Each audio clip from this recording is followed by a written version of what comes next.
So it's all yours.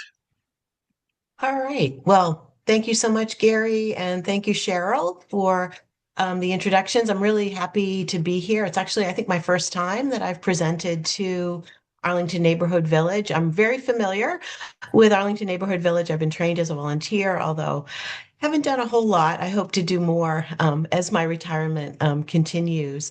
I also had the pleasure and honor of working with your director, Wendy Zenker. She actually hired me at the National Council on Aging way back in 2014. So I have a background in healthcare, health policy, caregiving, geriatric pharmacotherapy, which is the sort of specialty area in my career in pharmacy that I focused on. And I'll be touching upon that today in talking about the safe use of dietary supplements among older adults.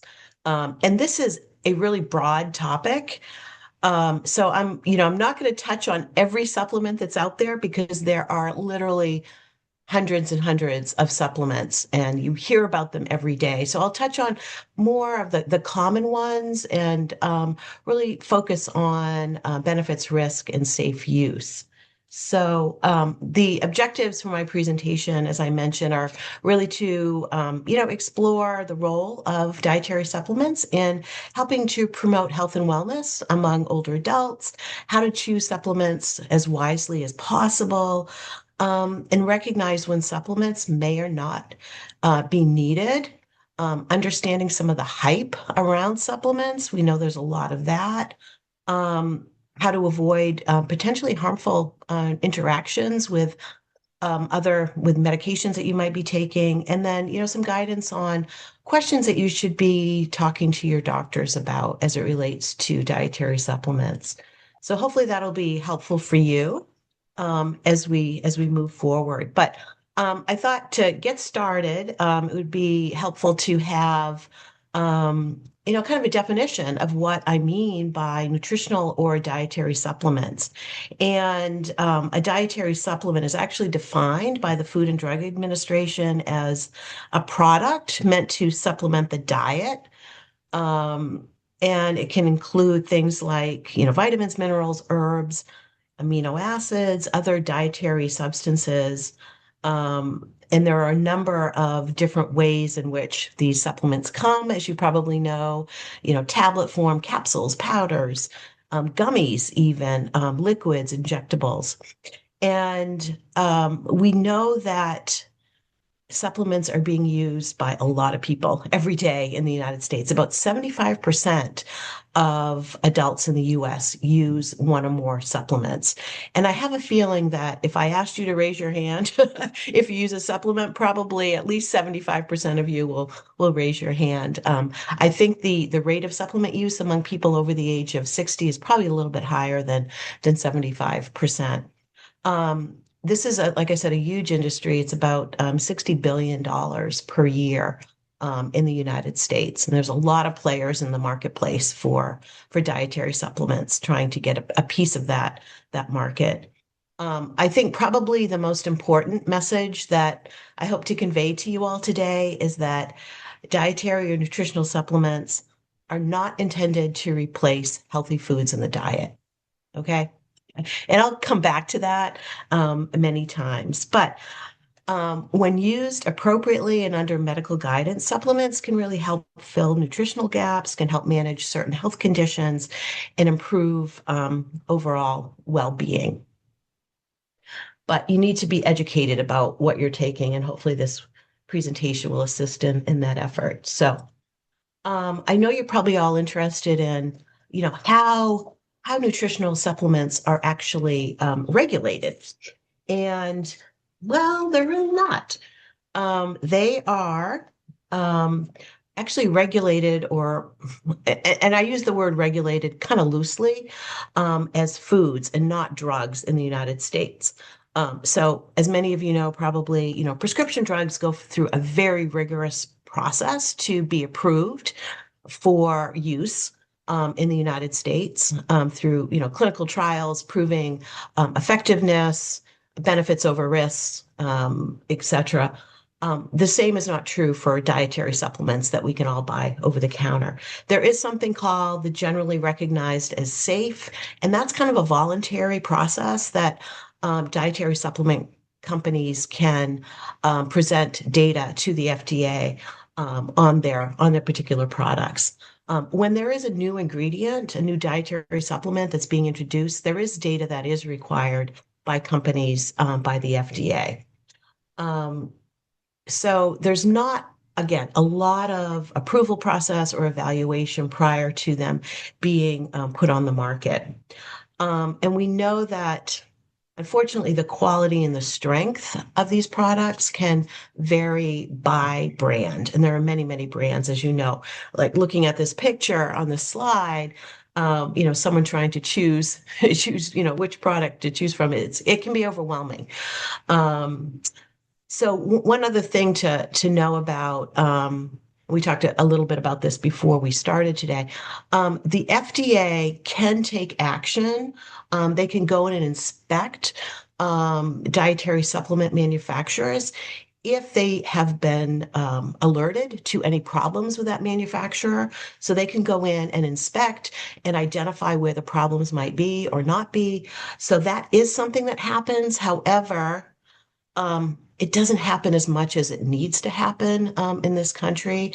And we know that with the changes at the FDA right now, with there are huge staffing shortages at the FDA. So these types of inspections are probably going to be even fewer as time goes on. So just something to know about. And the inspections are really intended to identify if there are ingredients that are contaminating the product. If there are some unsafe practices, manufacturing practices, if there's mislabeling, et cetera. So with that said, how do you choose a product? Again, because there are so many of them. There are several companies that do go through the U.S. Pharmacopoeia, or there are other organizations that can verify product quality. But unfortunately, it's not mandatory by the FDA. So each company decides whether or not to go through this process. The good ones do it. They've got nothing to hide. So one company, Nature Made, which you might be familiar, it's a pretty common company. You will see on their labels that they do have this USP verification. And you will find, I put here on the slide the actual wording that you'll see on um, dietary supplements that have gone through the USP process. It says USP is tested and verified ingredients, potency, and manufacturing process. USP sets official standards for dietary supplements. So that's something to look for when you have many options for different dietary supplements. Say you're going to buy a vitamin D supplement, or for example, or some other. So that is something to look for. There are a couple of other certifications that you might see on dietary supplements. One is through the National Sanitation Foundation, or NSF, and they certify dietary supplements and ingredients to verify that they meet the strict standards for public health. There's also the National Products Association. So there are sort of things that you can look for to ensure that you have quality products. So, because there are so many different brands and they're sold all over the place, pharmacies, of course, grocery stores, nutritional stores, um, and online. That's another big one where many people are purchasing dietary supplements these days. So, kind of understanding this regulatory process and what to look for is, I think, really important for all of you to think about. So, buyer beware. All right. Okay. So, we certainly know that older adults often require dietary supplements, perhaps to a greater degree than younger people, and these are some of the reasons why why that's the case. So it could be changes in appetite, where an older person may not be getting the nutrition that they need through their diet, or it could be changes in digestion and maybe absorption isn't as effective as it was during the younger years, and their diet needs to be supplemented by an over-the-counter dietary supplement. Um, a lot of times there could be reduced absorption of these nutrients through the digestive system. I think vitamin B is a common one.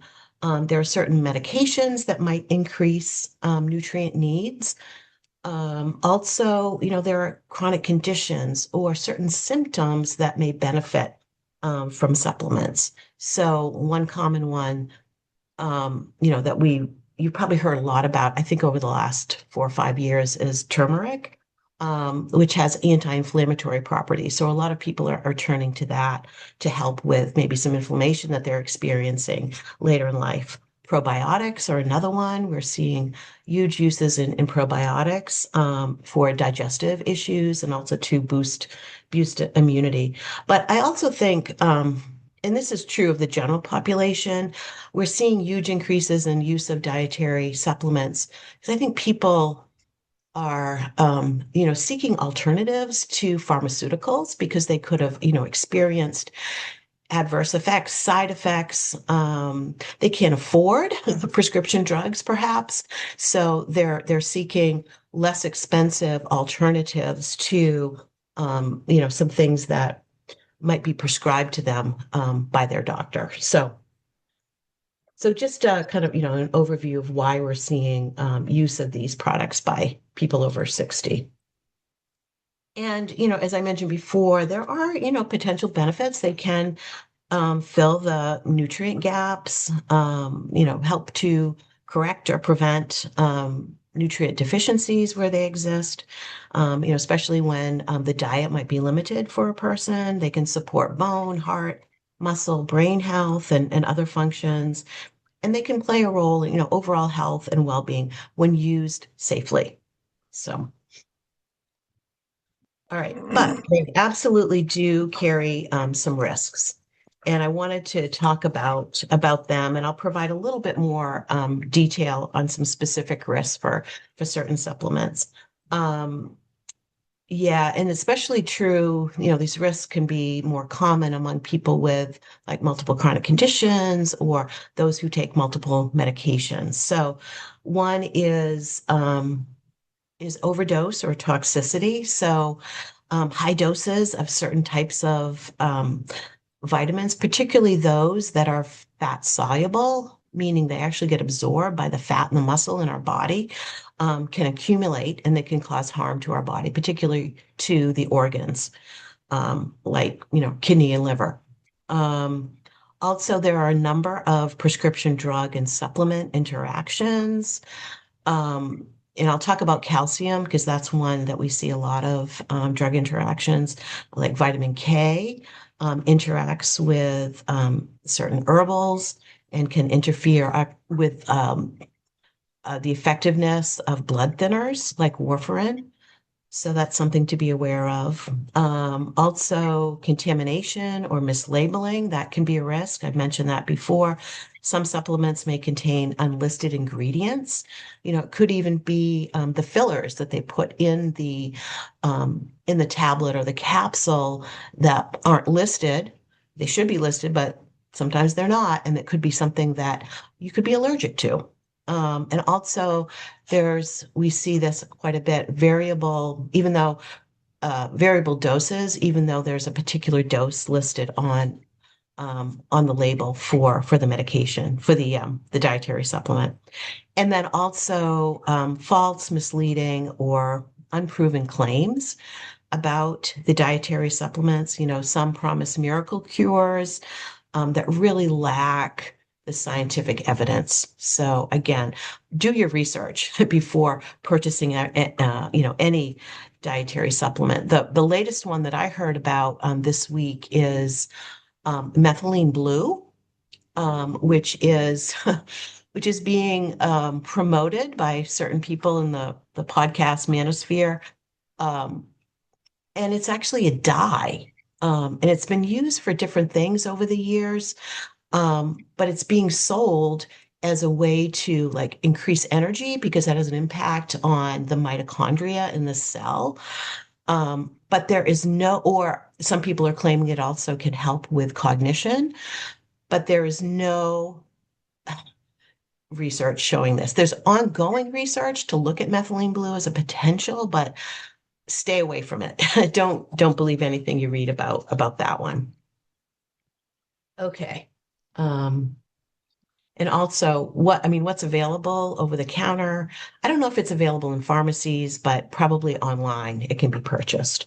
So what they're studying and what you can buy, online or in nutrition stores is very different from what they're actually studying. So there's always kind of new things coming out. So again, buyer beware.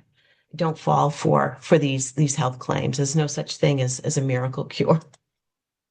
Okay. So I thought before I kind of dive into, specific dietary supplements to provide some important tips, some of the which I've kind of alluded to. Before starting any supplement, talk to your healthcare provider. Talk to start with your primary care physician. Hopefully that's the one who knows the most about you and knows everything that you're taking. But you can also talk to your pharmacist or you could talk to a registered dietitian about the benefits and the risk associated with taking this supplement. But what's important is personalized guidance because you should only take what is right for your particular situation. Something that you're going to benefit from. You don't want to have risks associated with it, but you need to first of all, talk with any of these healthcare providers about why you want to take it. What do you think you're going to gain from this? And maybe looking at, well, maybe there's something else you can do to get the same type of benefit. In addition, and hopefully you all do this, yeah, you probably are informed consumers, but have a list of all your medications and supplements and bring that list to all your medical appointments, to check for interactions, duplications. And that happens a lot where multiple doctors prescribe the same type of medication. And sometimes that duplication may even be in a supplement. Could be contraindications, and what that means is the supplement may be contraindicated in a certain chronic condition that you have. It's also important to evaluate not only supplements, but all your medications for ongoing need, because, there are many medications that you don't have to take forever. And then something else I want to talk about is a common occurrence that happens with prescribing to older people, and it's called the cascade effect. And basically, it means you get prescribed one medication, it results in maybe side effects or adverse effects that leads to the use of another prescription drug. And then sometimes it might be leading to the use of a dietary supplement. So getting to, again, the root cause of the symptom or the issue that you're experiencing, it could be associated with something else that you're taking. So having that up-to-date list with you at all times is really important. And the great thing now is, I'm sure many of you use smartphones. You can keep that list right on, like the health app, if you have an iPhone, and you can share that with, all of your doctors. But if you prefer paper, you can just, keep an up-to-date list with you, which is really important too if you ever have an emergency for the EMTs to know what you're taking. And I've talked about this, the look for the third party testing seals, the certification related to quality, safety, the US Pharmacopoeia, USP, the National Sanitation Foundation. Consumer Lab is another one that you can look for. So choose, again, reputable third party tested brands when you're choosing. Kathy, Um, I have a question about that. Are the the testing organizations you've listed equally rigorous, or is one of them the gold standard and the others are less high Um, quality? I think probably USP is the one you want to look for, but not all of them use that. So I would say USP. they've been around the longest, since dietary supplements were first, when the first laws came out related to them. So USP is the one you want to look for. Okay, thanks. But the other ones, it's better than nothing. Let's put it that way. Yeah.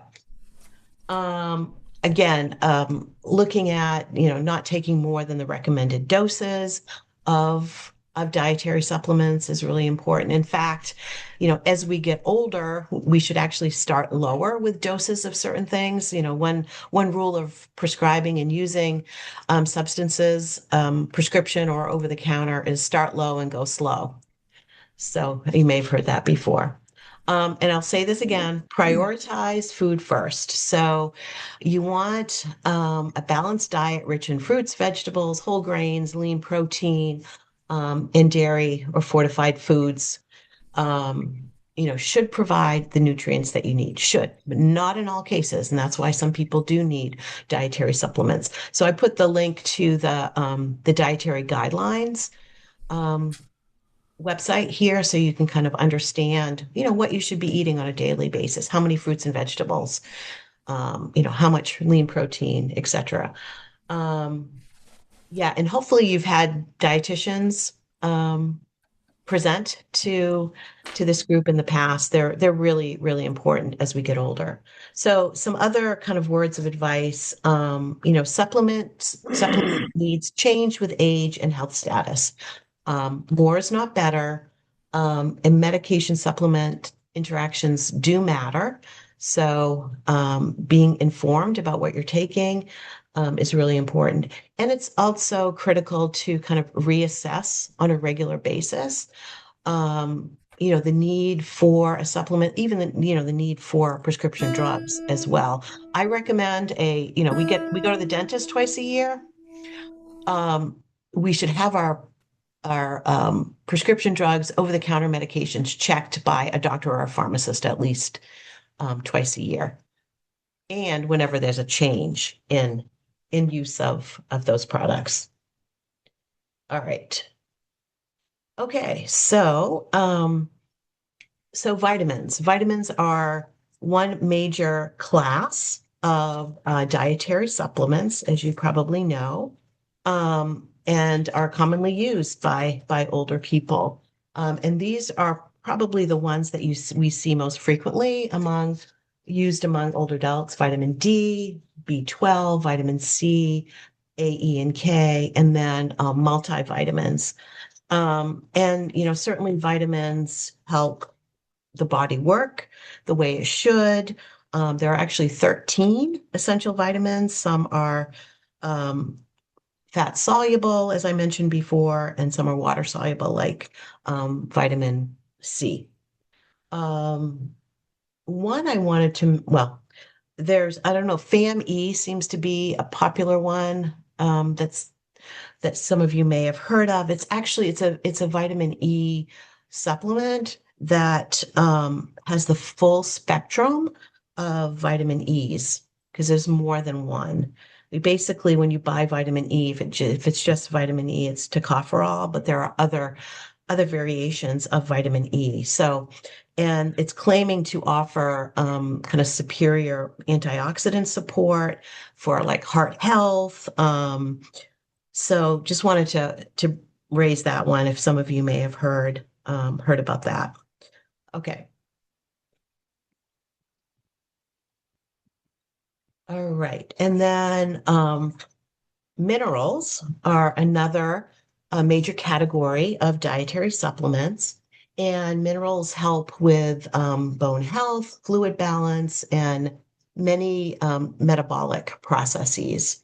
We need minerals in small amounts for our body to function appropriately. And again, these are common ones that we see used by older adults because for various reasons. So calcium for bone and muscle health, and it's often taken by postmenopausal women for osteoporosis. Magnesium, which is important for nerve and muscle function. Iron, needed for red blood cell production.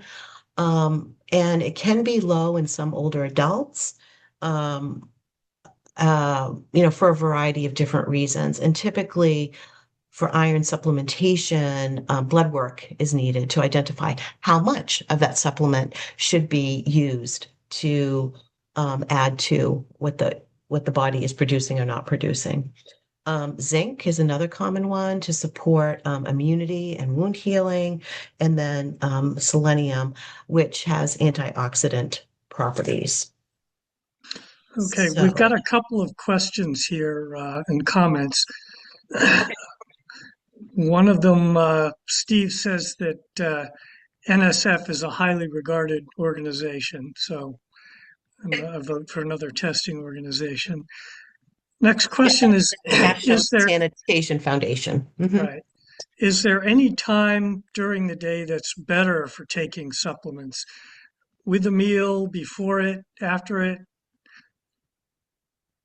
It depends on the supplement, but most can be taken, in the morning. Definitely read the label for the particular supplement. There are some that should be taken with food because they can cause some upset stomach. There are some that are absorbed better with food.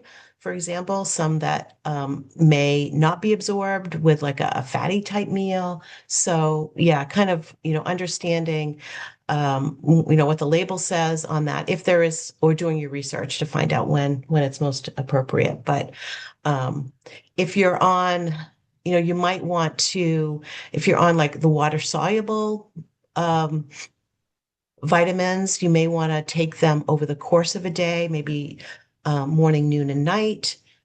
Just because your body can absorb them better, you'll use them more efficiently by taking them that way because they're not stored in the body. They're water soluble and they get excreted. So, kind of understanding. Any other? Yeah, somebody said their doctor warned him against taking calcium supplements, and he's saying perhaps that's different for women.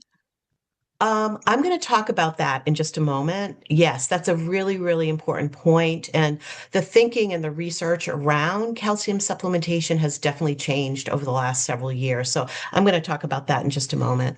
Yeah. Okay, and, last question is a multivitamin sufficient in most cases, or do you really need to take individual vitamins? Um, yeah, that's a good question. If you feel you have multiple deficiencies, or if your blood work has shown that because you might have absorption issues or your diet isn't providing the nutrients that you need, then a multivitamin may be good. Personally, I would recommend only taking those that you have true deficiencies in. Um, so, and the multivitamins, they're so variable in terms of how much they have of each one. So you want to make sure, so if you take one, it may not have enough of the ones that you actually need most. So you really, again, need to read the labels of those multivitamins to identify what your needs are. Talking with your doctor, talking to a nutritionist about your specific needs will help you determine, what you need and whether or not a particular multivitamin is going to address that need. Sorry, Yeah, I we've can't, got it's a hard to give a specific response well, to that. you've kind of talked right into a comment somebody else made that their doctor had recommended 2,000 IU of vitamin D, but the multivitamin she's taking only has 1,000. So Hmm. she's adding a second vitamin D Yep. pill that adds the Yeah. additional 1,000. Yeah, that's a great example of where that might be an issue. Yeah. Yep. Okay. Just very quickly wanted to, show you how these supplements, many of them are actually measured. Because you'll see different dosages, different strengths, depending on the dietary supplement. It could be a milligram, which is, 1,000th of a gram. It could be a microgram, which is 1 millionth of a gram. And then international units are also used for some. And sometimes you'll see both, like a microgram and an international unit. So just as an FYI, these are common ways of identifying how much of something is in a particular dietary supplement. Okay. So, vitamin D is also known as cholecalciferol.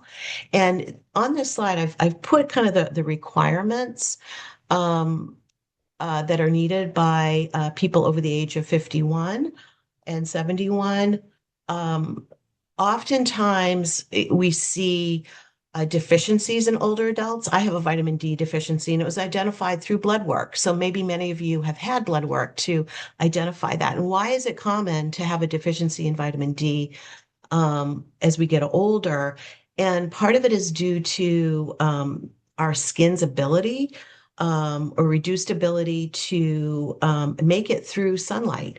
Even for people who spend a lot of time outside, sometimes they still don't get enough because of the reduced effectiveness of our skin as we age to make it from sunlight. Also, some people do spend less time outdoors as we get older. Could be a poor diet, of course. Also, as we age, our kidney and our liver function declines, and that can impair the conversion and activation of vitamin D in our body. So there are many enzymes in the liver that impact the effectiveness of prescription drugs as well as dietary supplements, and this is one reason why you might need vitamin D. But it's important because it supports bone, nerves, muscle, and immune health. It also helps absorb calcium, whether we take it in a supplement or through our diet. And some research has shown it can reduce falls risk if someone is deficient in vitamin D. So just wanted to talk a little bit about vitamin D because many people do take it as a supplement.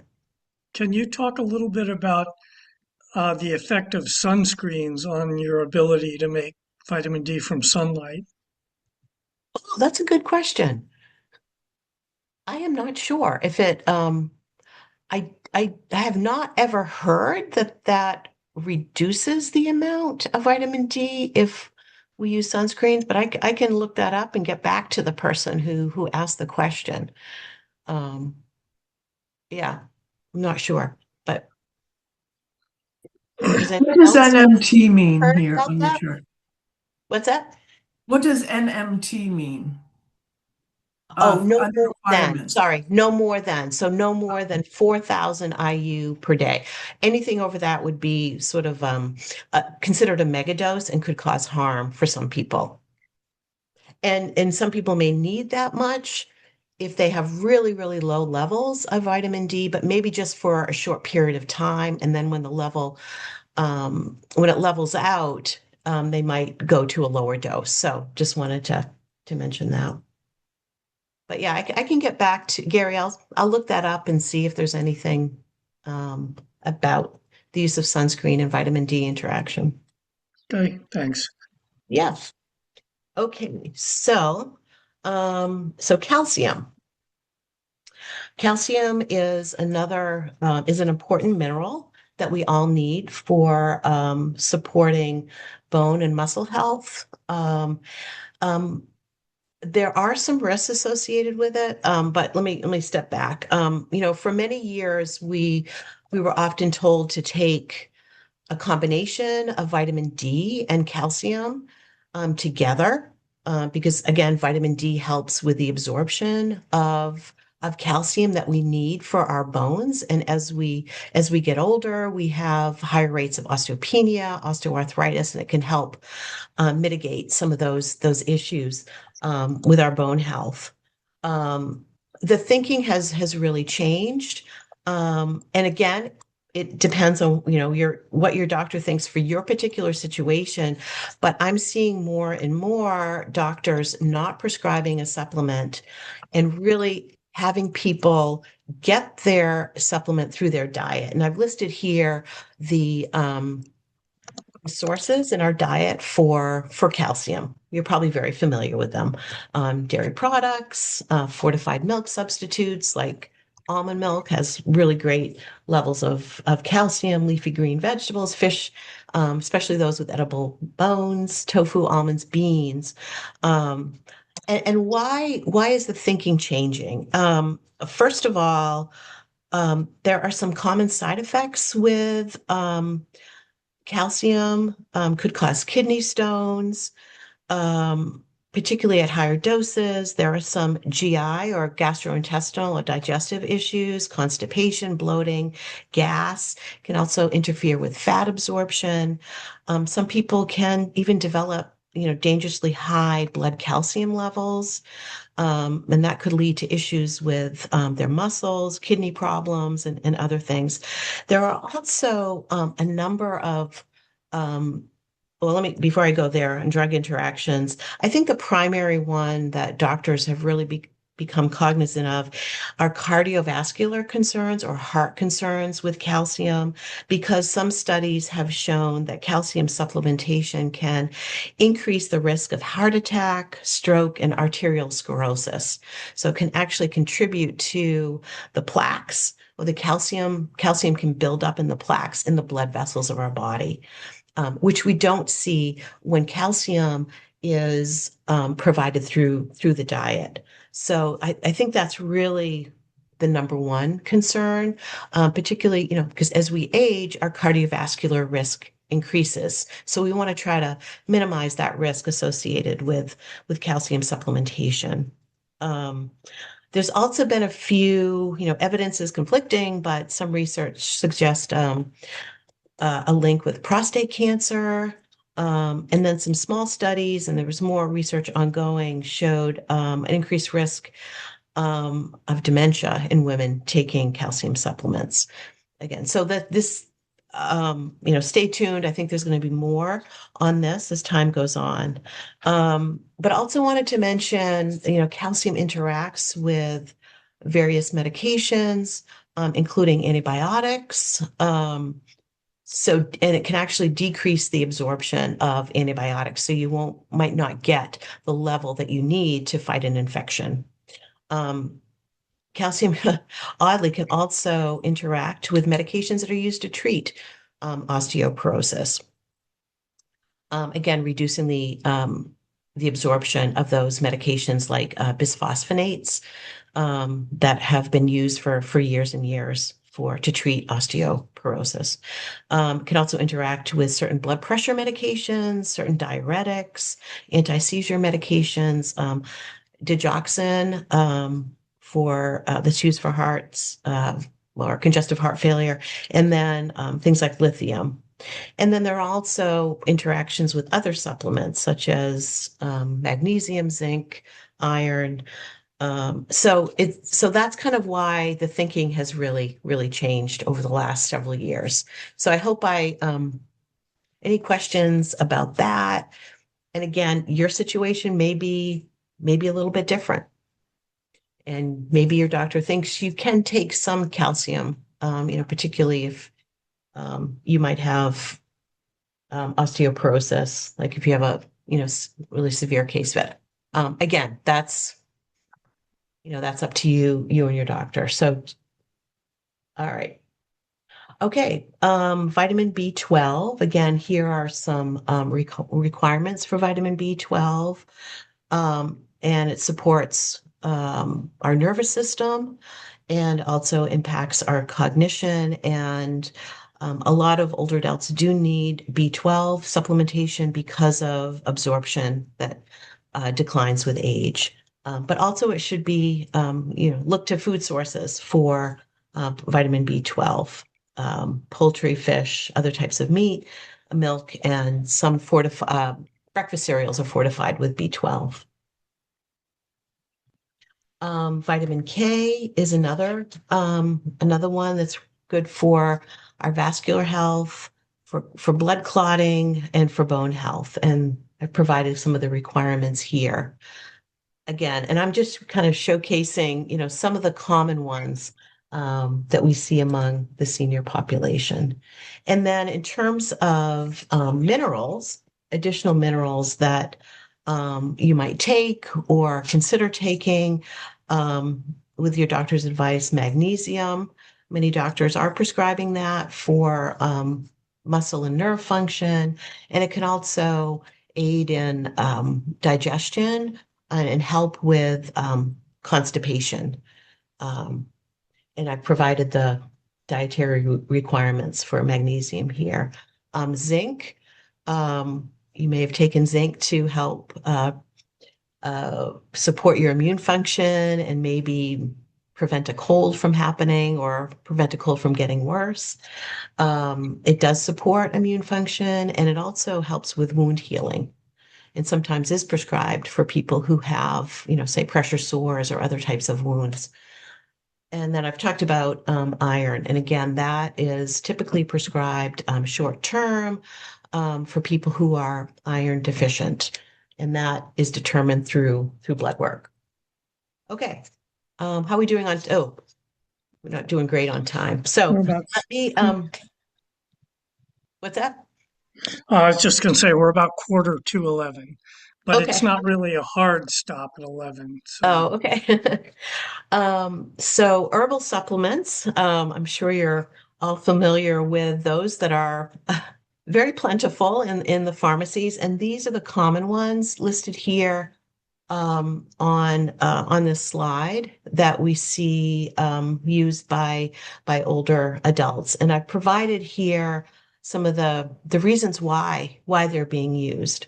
Ginkgo biloba for memory and to improve circulation, ginseng, believed to boost energy and mental performance, and garlic even to support heart health.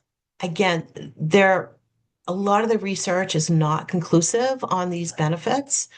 I don't take them. I wouldn't recommend taking them. If you feel you have, for example, memory issues, obviously a conversation with your doctor about that is really important. These Gs, as I call them, also can interact if you're on a medication for like warfarin to prevent clots. So that's something to be aware of as well. St. John's wort is another common one, and some research does support use for mild to moderate depression. And I think we see, people who maybe have been treated with prescription drugs for depression and either don't like the side effects, have not had their depression managed, may turn to something like St. John's wort to help with their depression. Turmeric is another one that we're seeing more and more, particularly as the research increases on how inflammation impacts our health in many, many different ways. So turmeric may increase the production of antioxidants, and it has anti-inflammatory properties. Echinacea, which is commonly used to prevent colds, but there's actually limited evidence on its effectiveness for treating colds. And then ashwagandha, that's another common one that's been around. It's rooted in traditional Indian medicine, and it has had claims that it reduces or manages stress, anxiety, and helps with sleep. Again, if you're interested in these, have that conversation with your doctor before starting any of these. But I thought I would just tell you what the common ones are and why they're currently being used. And certainly, fish oils are another huge category, and many of you may be prescribed these for cardiovascular health, to lower LDL cholesterol, and they do have heart and inflammatory benefits. Also, another huge category are proteins or amino acids. Particularly, I think if you're doing a lot of exercise and you want to supplement to build muscle, to build strength, it's something that you might consider when you talk with your doctor. possibly, but this is like this whole category has really proliferated, I think, over the last several years. And you may hear about these as well. And honestly, I don't know. I don't think there's like a lot of research, kind of comparing all of these different ones. So, um, again, maybe blood work might be used to determine whether or not you have deficiencies in any of these, but they're all kind of used to help with muscle health, metabolism, immune function, neurotransmitter production, and possibly recovery from illness or certain types of injury, because they are the building blocks of our nervous and muscular systems. And then just wanted to mention a few others. One that I take is glucosamine chondroitin. I have a little bit of arthritis in my knee, I have a lot of stiffness, and I have found it has helped me in being more flexible in my movements. So, and some doctors are prescribing it for people with osteoarthritis and with pain and swelling. Coenzyme Q or CoQ10 is very commonly used and may be prescribed from some doctors to avoid some of the muscle symptoms or muscle weakness that some statin medications that are used for cholesterol and triglycerides can result in for certain older adults. Melatonin is another one that we see commonly used in the older adult population. Even in nursing homes, they use it to help people sleep better. And melatonin is a hormone that our body produces that helps us regulate our sleep. And it can help people fall asleep and maintain longer sleep when it is used safely. It's not something that should be used over long periods of time. Again, if you're having sleep difficulty, that you should have a conversation with your doctor about what is safe for you to take and not to take. One thing that is unsafe that I will mention, it's not a dietary supplement, and that is, but it's found over the counter, and that is like some of the medications like Tylenol PM, Excedrin PM, Unisom, they all include an ingredient. It's actually an antihistamine, diphenhydramine, that's found in Benadryl that causes a lot of problems among older adults in terms of the side effects. It can even impact cognition, your balance. It's linked to a significant increase in falls. So do not take any of those. Have a conversation with your doctor before taking anything for sleep. And then probiotics have become very widely used to help with GI symptoms. If you're irregular, it might help you with that, and it can also boost immunity.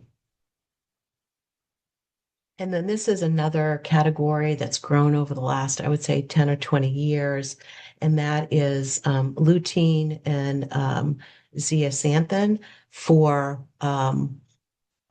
eye health. And these some research has shown they can slow macular degeneration, but they support generally eye health. And some ophthalmologists are recommending these. So you may see these as well, or may even be told to use them. So, all right. So these are some of my take-home messages. As I've said before, a balanced diet and a healthy lifestyle really come first. That's important. So you don't have to take any of these, but in some cases you might have to. Beware of what you are buying. And again, supplements should match your individual goals. Why do you need this supplement? What are you trying to treat? What issue are you trying to address? For your particular conditions and your situation. And situation could be, what other medications are you taking? Again, review medications every time you see your doctors, and that includes all over-the-counter medications, including dietary supplements. And perhaps in some cases, use trial periods or for certain supplements that you're taking to see what benefit you may be able to achieve from them. In some cases, you may need to take them for 2 to 3 months to see if there's a benefit. And then reassess the need to continue if the problem is still there. Okay, so I think we have a few minutes. All right. Well, we have a few questions. One of them is that recently PBS aired a program where a doctor recommended the following supplements: omega 3s, vitamin D3, SAMe, curcumins, and saffron. But he didn't say anything about dosage or how often to take them. Can you provide any guidance on that, or is it a talk to your doctor sort of situation? Yeah, I don't have it right in front of me. I mean, those are all very specific. And I think they were probably mentioned by that doctor for the antioxidant and the anti-inflammatory properties that each of those items provide. And as we get older, that's something that can help us because an anti-inflammatory or an inflammatory response is often common among very many conditions. And it can also help, just protect our cells from, cancer and things like that. So I don't have that in front of me, um, but I can provide that. Okay. You mentioned vitamin K. Are you talking about vitamin K or vitamin K2? This person takes a combination calcium D3 and K2 and has the understanding that that helps direct the calcium to your bones and keeps it out of your bloodstream. Can you comment on that? Um, yeah, it is K2 that I was talking about. Yeah. Yeah. Um, and that's right. There are some combinations that can help with the calcium and direct that to the places where we need it instead of our blood vessels where it can cause the plaques that I mentioned. Okay. Do you have any thoughts about potassium supplements? Yes. So potassium deficiency can be a problem among older adults, particularly those who are on diuretics. And diuretics can increase the excretion of potassium. So we often see potassium supplementation used by older people. And typically, what happens is blood work is done and that deficiency is determined, and then a doctor will then identify how much potassium is needed.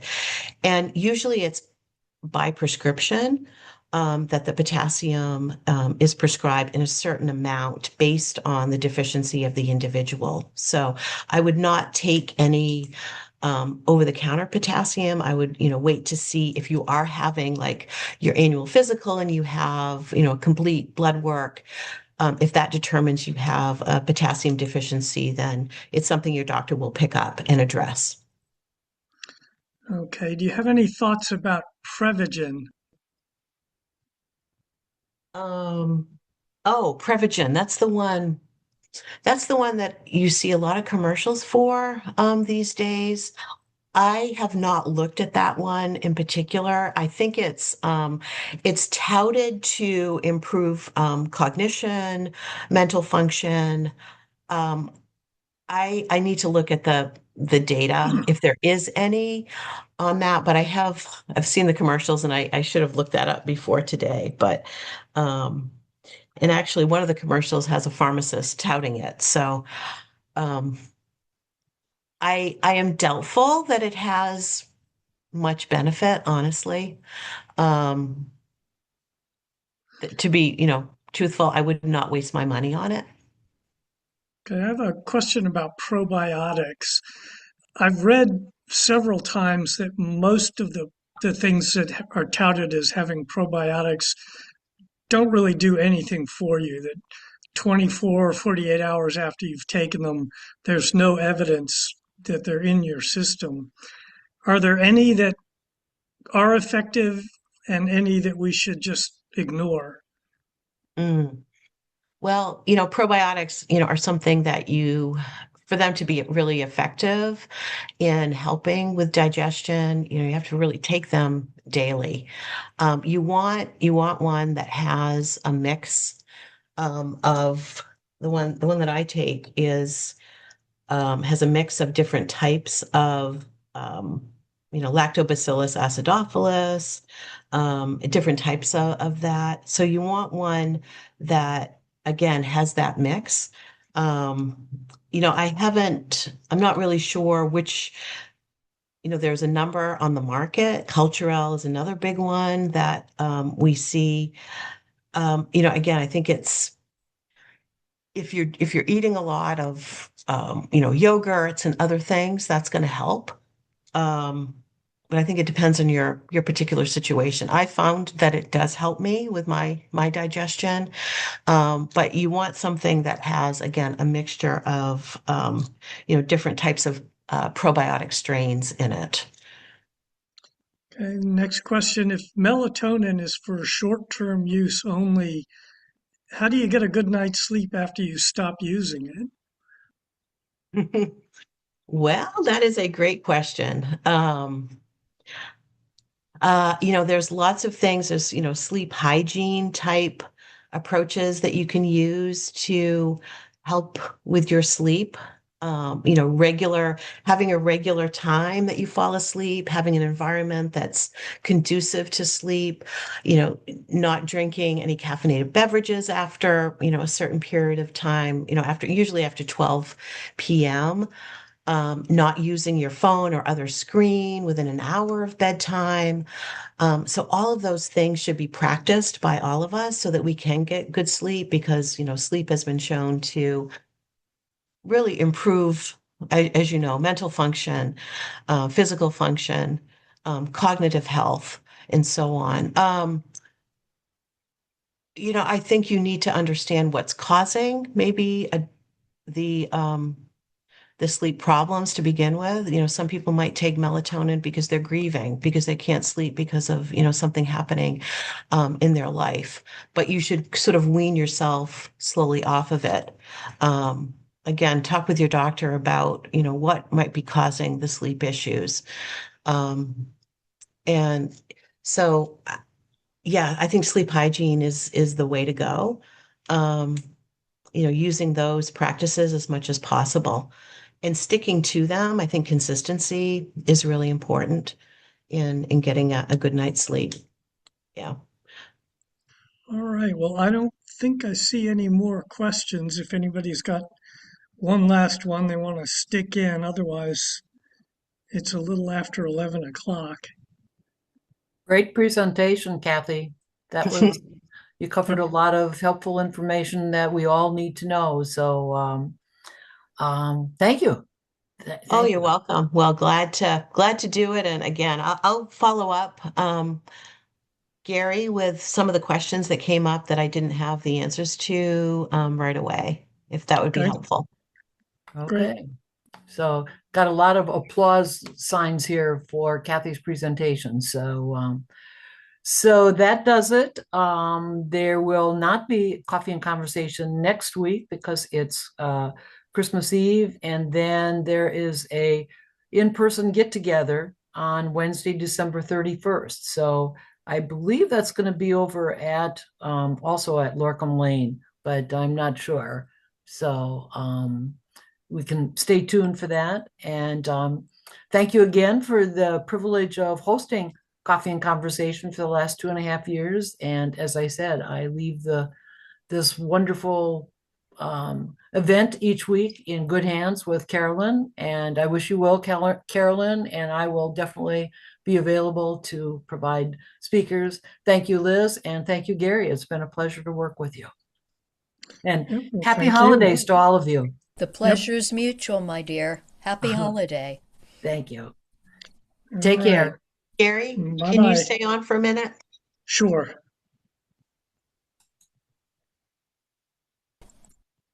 Yeah, I just